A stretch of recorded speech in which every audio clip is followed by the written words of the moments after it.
She walked away, convinced she could do better. I wasn't rich enough, exciting enough, or strong enough for her. She wanted a man who could give her more. And she found him, Ethan Gray. But months later, she was back. Not as the confident woman who left me, but as a broken shell, bruised and desperate. She knocked on my door, looking for safety, for comfort, for me. But I wasn't the man she left behind. I had changed. She thought she could use me as her escape, that I would protect her, save her. She was wrong. Because this time, she wasn't the one walking away. What happened when she came back? What did I do? Listen to the full story. You won't see this ending coming. The first time I met Ethan Gray, I never thought I'd one day be standing at the edge of my own destruction because of him. But here we are. We met on campus. I was a graduate student in veterinary medicine, working my way toward a doctorate. She, Isabel Monroe, was a strikingly beautiful undergrad with cold blue eyes and a lineage that traced back to British aristocracy. She moved through life with effortless grace, like she was meant for bigger things. And me? I was just there. Smart, but not brilliant. Athletic, but not impressive. Attractive, but forgettable. A filler in someone else's life until something better came along. And Isabel was always looking for something better. It started as something casual. A handful of dates, late-night conversations, a few drinks under the dim glow of college-town bars. I was drawn to her, maybe because she was everything I wasn't, bold, confident, untouchable. She had a way of making me feel like I was the only man in the room, even when she was already scanning for the next best thing. She was a calculated perfectionist, crafting her image with precision. Long, jet-black hair that caught the light just right. Piercing blue eyes that never let you forget who was in control. A 5 feet 10 inches figure that turned heads, dressed in outfits that seemed effortless but were anything but. She had men wrapped around her finger, and she knew it. Still, I let myself believe. Maybe I was different. Maybe, just maybe, I was enough. I wasn't. The truth settled in slowly. It was in the way she held herself at a distance, even when we were close. In the way she never spoke about the future, not our future, at least. I was a placeholder, a stepping stone until something better came along. But I was blind, too caught up in the idea of her. And by the time I realized it, I was already in too deep. When I turned 29, something shifted. A trust fund, set up by my parents before they died, matured on my birthday. $3.7 million. My parents hadn't been rich, but they had been smart. They worked hard, saved what they could, and invested well. When they died, trapped on a luxury cruise ship, abandoned in open waters as sickness and desperation consumed the passengers, the cruise line had settled with a 7-figure payout. That money, along with insurance and investments, had been locked away for me. It was enough to set me up for life. Enough to change everything. But I never told Isabel. Not because I didn't trust her. Maybe some part of me did. But because, deep down, I already knew. If she had known about the money, would she have left so easily? Because she did leave. One night, after a long, grueling day at the feedlot, I walked into the office, covered in filth, blood, sweat, and shit clinging to my clothes. My arms ached from pulling a half-dead calf from its mother, and exhaustion sat heavy on my shoulders. And then I heard it. I can do better than this. Her voice, laced with quiet disgust. I stopped in my tracks. My heart pounded in my ears. The secretary she was speaking to didn't respond, just glanced at me over Isabel's shoulder, wide-eyed. She turned then, saw me standing there. And in that split second, I saw the truth in her face. She wasn't sorry. She wasn't ashamed. She had already made up her mind. For months after our wedding, she walked out on me, as if our vows had been nothing more than idle words. I love you, but I'm not in love with you. No emotion. No hesitation. Just cold resolve. She didn't beg. She didn't ask for anything. Not a fight. Not an argument. Not even an apology. Just a clean break, like erasing an ink stain from an expensive shirt. I was stunned. But more than that, I was angry. Not at her, not at first. At myself. For not seeing it sooner. She left that weekend, packed up what little she had in my apartment, and disappeared into a life without me. And for a while, I let her go. I poured myself into my work, into my practice, into building something that was mine alone. I took a position as a large animal surgeon, specializing in cattle and horses. My salary shot up to $80,000 in my first year, with the promise of tripling that within a decade. My skills were in demand, my name gaining weight in the industry. I should have been content. But I wasn't. Because Isabel wasn't gone. Not really. She lingered in the back of my mind, a ghost I couldn't shake. I didn't reach out. Neither did she. But deep down, I knew. I hadn't seen the last of her. And I was right. Because 6 months later, on a cold winter night, long after I had finally started to move on, there was a knock at my door. Slow. Hesitant. I almost ignored it. But something made me stand up, made me cross the room in my sweatpants and bare feet, made me open the door. And there she was. But this wasn't the Isabel I remembered. The woman standing in front of me looked like she had crawled out of a war zone. Her face was swollen, bruises blooming under her eyes like dark flowers. A cut split her lower lip, dried blood cracking at the edges. There was a patch of missing hair, ripped out from the roots. She didn't say a word, didn't cry, didn't beg. She just stood there, a broken shell of the woman who had once told me she could do better than me. And for the first time in my life, I didn't feel sorry for her. I felt something else, something darker, something I didn't recognize. I stepped aside. "Come in," I said. And that was the beginning of something far worse than heartbreak. The moment Isabel stepped into my home, I knew something was different. This wasn't the same woman who had walked away from me without looking back. This version of her was shattered. She moved like a wounded animal, slow, deliberate, as if every step sent pain rippling through her body. Her face was a mess of bruises, her lips swollen, the remnants of dried blood cracked at the edges. Her right eye was nearly swollen shut, a deep purple hue spreading across her cheekbone. But the worst part wasn't the injuries. It was the silence. Isabel Monroe had always been the kind of woman who knew what to say, how to control a conversation, how to manipulate words like a surgeon wielding a scalpel. She never let herself appear weak. She never stumbled over her own emotions. But now, she just stood there, waiting. I shut the door behind her, the heavy click of the lock echoing in the quiet room. She flinched at the sound. "Who did this to you?" I asked, my voice level controlled. She didn't answer right away. Instead, she walked past me, her movements slow, almost hesitant. She glanced around the apartment like she barely recognized it, even though this had been her home once, too. Then, finally, she spoke. "Ethan." I exhaled through my nose, dragging a hand down my face. Of course, Ethan Gray. The man she left me for. It was almost poetic. The same man she had deemed better had done this to her. And now she was here, back at my doorstep. Asking for what? Pity? Shelter? Forgiveness? I wasn't sure which one angered me more. I walked to the kitchen, grabbing a glass and filling it with water.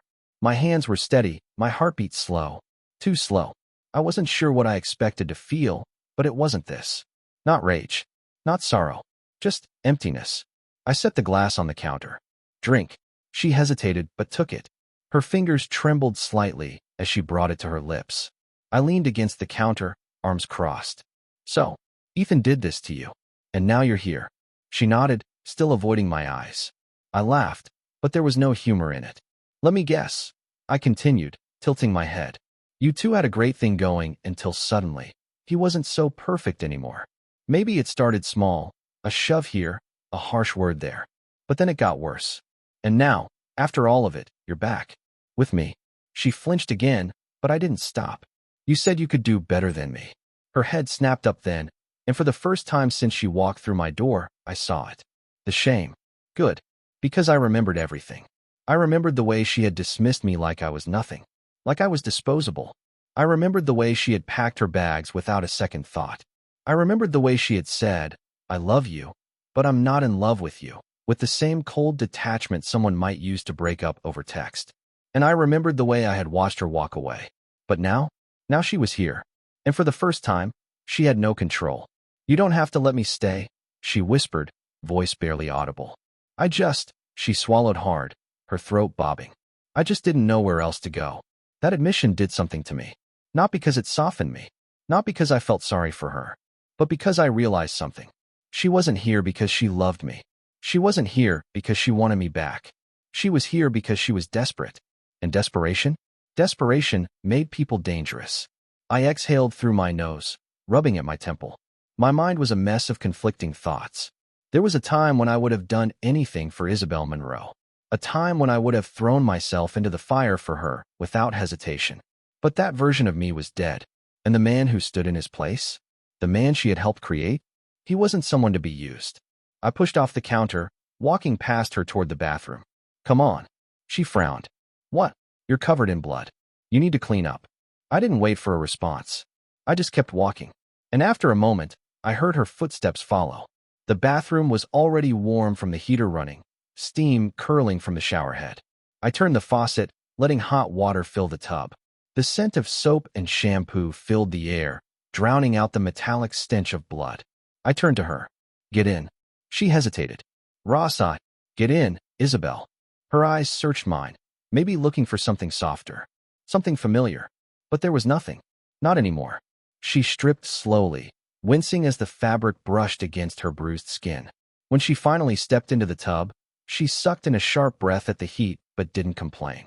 I crouched beside her, reaching for the shampoo. Tilt your head back. She obeyed. I ran my fingers through her hair, washing away the filth, the dried blood, the remnants of him. And as I did, I realized something. This wasn't the beginning of some romantic reconciliation. This wasn't a second chance. This was the start of something else entirely.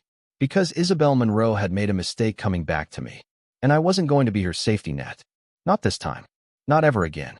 The night stretched long and quiet. Isabel had barely spoken after the bath. She sat curled on my couch, knees drawn up to her chest, staring at nothing. I stood in the kitchen, watching her over the rim of my coffee mug. I wasn't sure what I was expecting. Tears? An apology? Some grand realization that she had ruined everything and had come crawling back, ready to make amends? But no, there was nothing. No guilt. No self-pity. Just exhaustion. And maybe, buried beneath it all, fear. I set my cup down and walked toward her, sitting across from her in the armchair. The room felt too quiet, like we were both waiting for something to happen. Finally, I spoke. Tell me what happened. She exhaled, rubbing a hand over her bruised face. Ethan and I were in Wichita for Christmas. We were at a party, drinking. He was already high before we even got there. Her voice was dull, as if she was just reciting facts. Something set him off. I don't even remember what. One minute we were talking, the next, he was. She stopped, jaw clenching. I waited. She let out a slow breath. He lost it. Lost it. That was an understatement. I had seen men who lost it before. Farmhands in bars, picking fights over nothing. Ranchers drowning in debt, taking their frustrations out on the world. But this was different. I could see it in the way Isabel tensed, in the way her hands curled into fists around the blanket draped over her lap. This wasn't a drunken shove or a harsh slap. This was a beating. A violent, unrelenting one. And yet, something about the way she spoke bothered me. I leaned forward, elbows on my knees. Why didn't you call the police? She flinched, just a little. I did. Eventually. But it was too late by then. Too late for what? Her throat bobbed. To prove anything. To make it count. By the time I reported it, the bruises were healing. And besides, Ethan's got people. Friends in the right places. She laughed, but it was hollow. They made sure I walked away with nothing. Nothing. That word sat heavy between us. I studied her carefully. She was hiding something. Maybe not outright lying, but omitting something important. I let out a slow breath and sat back. So now you're here. She looked at me then. Her blue eyes searched my face, but I didn't give her anything. No comfort. No warmth. I wasn't that man anymore. Yes, she admitted. I didn't know where else to go. Bullshit. She had plenty of places she could have gone. Friends, family, hell, a shelter. But she didn't. She came here. To me. And I needed to know why. I stood, grabbing my keys from the table. Get in the truck. She frowned. What? Where are we going? I stared down at her, my voice calm. We're going to find Ethan. Her breath caught. No. Yes. She pushed herself up, wincing as the movement tugged at her bruises. Ross, no? You don't understand. He's dangerous. I tilted my head. More dangerous than me? She didn't answer. But she should have. Because I wasn't the same man she left behind. And this time, I wasn't letting her walk away unscathed. The drive was silent. The kind of silence that weighs heavy, that sits in the chest like a stone. Isabel sat rigid in the passenger seat, her hands gripping the hem of her hoodie so tightly her knuckles turned white. She hadn't protested after the first few miles. Maybe she realized it was useless. Maybe she knew there was no talking me out of this. Either way, she was trapped in my truck, just like she was trapped in the consequences of her own decisions. The snow outside caught in the headlights as we drove through the outskirts of town. I kept one hand on the wheel, the other resting lightly on my thigh. My fingers twitched, a slow pulse of adrenaline beginning to work its way through me. It had been a long time since I felt this kind of focus. "You don't know what you're doing, Ross," Isabel murmured finally. Her voice was quiet, but there was an edge to it. A warning. I smiled, but there was no warmth in it. "You think I haven't done my share of putting people in their place? You're a vet, not a hitman." That made me laugh. A low, dark sound. "I've spent my life dealing with violent, stubborn creatures. And you know what I've learned, Isabel?" She stayed quiet, but I could see her hands tighten in her lap. I turned the wheel smoothly, taking an exit off the highway. "I've learned that sometimes mercy is a mistake. That the only way to put an animal down is to make sure it never gets up again." She exhaled sharply. "Ross, please." Not another word. She flinched like I had hit her. But I hadn't. Not yet. We pulled up outside a rundown bar on the edge of town. Selena Nights. A neon sign flickered above the entrance, casting an eerie red glow over the snow-covered pavement. I killed the engine. The cold seeped in immediately, curling at the edges of the windshield. Isabel was staring at the entrance like it was a tomb. "Is he in there?" I asked. She hesitated, then nodded. "Good." I unbuckled my seatbelt. "Stay here." She grabbed my arm. "Ross, you don't know him like I do. He's not afraid to hurt people. He has a gun, Ross." I turned to her, my expression unreadable. "Then he better be a good shot." I pried her fingers off me and stepped out, the cold slamming into me like a wall. The air smelled like gasoline and cheap whiskey. Inside, the bar was dimly lit, a haze of cigarette smoke clinging to the air. A handful of rough-looking men sat at the bar, hunched over their drinks. A jukebox played some slow, mournful country song. And there he was, Ethan Gray, sitting in a booth near the back, laughing with some other lowlife, a bottle of bourbon between them. His knuckles were still bruised, probably from Isabel's face. Something in me snapped. I walked straight to the booth. My presence must have caught his attention because he looked up, grinning lazily, until he recognized me. His grin faded. "The fuck?" I grabbed the bottle off the table and swung it. Glass shattered against his skull, whiskey spraying across the booth. Ethan grunted, lurching sideways, but I wasn't done. Before he could react, I grabbed the front of his jacket and yanked him forward, slamming my fist into his face. Once, twice.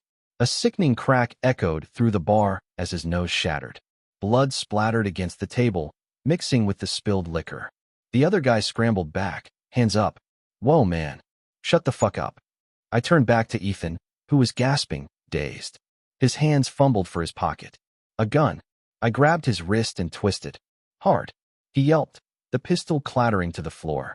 I kicked it under the booth, then drove my knee into his ribs. He coughed violently, blood dripping from his mouth. I leaned in close, my voice low and calm. "You like hitting women, Ethan?" He wheezed. "Fuck you." I smiled. And then I hit him again. By the time I let go, his face was a ruin. His breathing was ragged, one of his eyes swollen shut. He slumped against the booth, barely conscious.